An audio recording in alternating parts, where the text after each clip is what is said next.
I'm very pleased to be interviewing Mike Bloxham, who is Senior Vice President at Frank N. Magid Associates. Thank you for your time. Thank you. So let's start with your background. How did you get to where you are today? Well, I was characterize it as a sequence of random events over which I had little to no control. I won't go back too far, but before I came to the States, which was in 2003, I'd run a succession of consulting and research firms, 4 in all, which I'd founded. And they were working in different areas, but all basically based around media and marketing in one form or another, whether it was specializing in sponsorship consulting, I think it's now called experiential marketing because it's more expensive that way, or sponsorship research. I actually set up the first firm, I believe, that was focused solely on measuring the efficacy or otherwise of different forms of sponsorship in Europe. And then when the internet became a thing, around about the mid-90s, set up a company that did research around the effectiveness of different forms of communication via the web. It wasn't a firm that was based on online panels and things. It really was about understanding who was visiting websites and who was doing what with those websites, how the brand was being represented and so forth. Doing early usability work back in the day of the steam-driven internet. And then, cut a long story shortish, in around 2002, I was speaking at a conference in Amsterdam on some interactive TV research work I'd been doing. I was accosted by a couple of benign academics when I came off the platform, which is not what I was there for. Of course, I was there to get business. But they explained that they were from somewhere called Ball State University in Muncie, Indiana, which was a place I'd never heard of, a university I'd never heard of, but in a state over which I had flown. And they said that I should go there as a guest speaker, which I duly did, and it all sort of spiraled out of control after that, as they said they'd been given a $20 million grant to do research of the type I'd been talking about. And I ended up moving to Muncie with my family to head up a research function within the Center for Media Design. We subsequently got another $20 million from the same source as a grant. And that was really when I started working with a lot of the people who I now consider colleagues and friends in the media business here in the States, doing the observational research that Ball State became known for, eye tracking work on the TV screen, whether it was for games, console games companies or broadcasters, and any number of other types of research.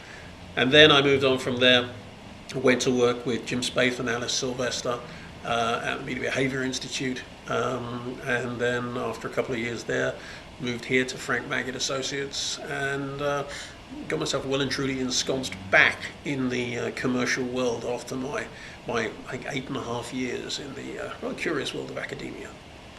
Mike, tell me about what you're doing now at Frank N. Magid. Sure. I'm actually having a great deal of fun. Magid is a fantastic place to work at, and I don't say that just because I'm being interviewed in the offices of Frank Magid Associates. My role here is to work with colleagues across the entire business, whether they are researchers and methodologists or consultants, to find solutions for our clients which are going to help them with their business needs, basically, and help them become more profitable in their various domains. And it really is a wonderful sandbox for me. I don't have to work in any particular area other than in solving clients' problems. And when I look to our research bench strength, there are people who are what I would think of as the hardcore statistical wonks who give me a headache when they start thinking. And then at the other end of the spectrum, we have the hardcore anthropologists and ethnographers, and then we have everything in between. And everywhere I turn, I can find PhDs and really smart, qualitative researchers who are doing amazing work in the B2B sector or with kids and so on. And the company works primarily in media. That's what it's known for. And of course, it was originally known primarily for local TV and for news, but it works across all different media delivery platforms. And my responsibility is within those platforms that can support video, whether that's national TV or whether that is, OTT or mobile or whatever it may be. And if I'm talking to somebody at one of the major media companies, I can get into conversations about anything from pilot testing and talent hosting. We do a whole lot of research in that space, talent coaching rather, or it can be in looking at refining ways in which they do that pilot testing to make it more scientific and more consistently accurate.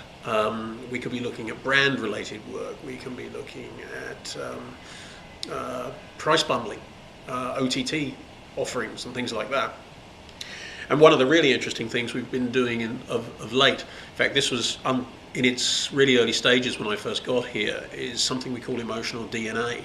And this is something we've been deploying with a handful of major media companies of late, and which is broadening out now beyond TV. But really it is based upon how TV viewers describe TV shows and TV networks, as opposed to the way we in the industry define them.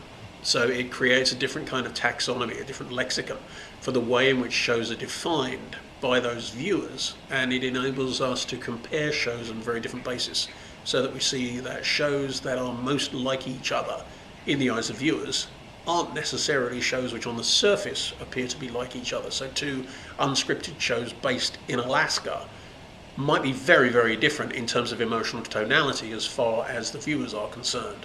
It may be that one of them is much more like sports programming or highly intense dramas, for example. In fact, that is true of one Alaska-based unscripted show.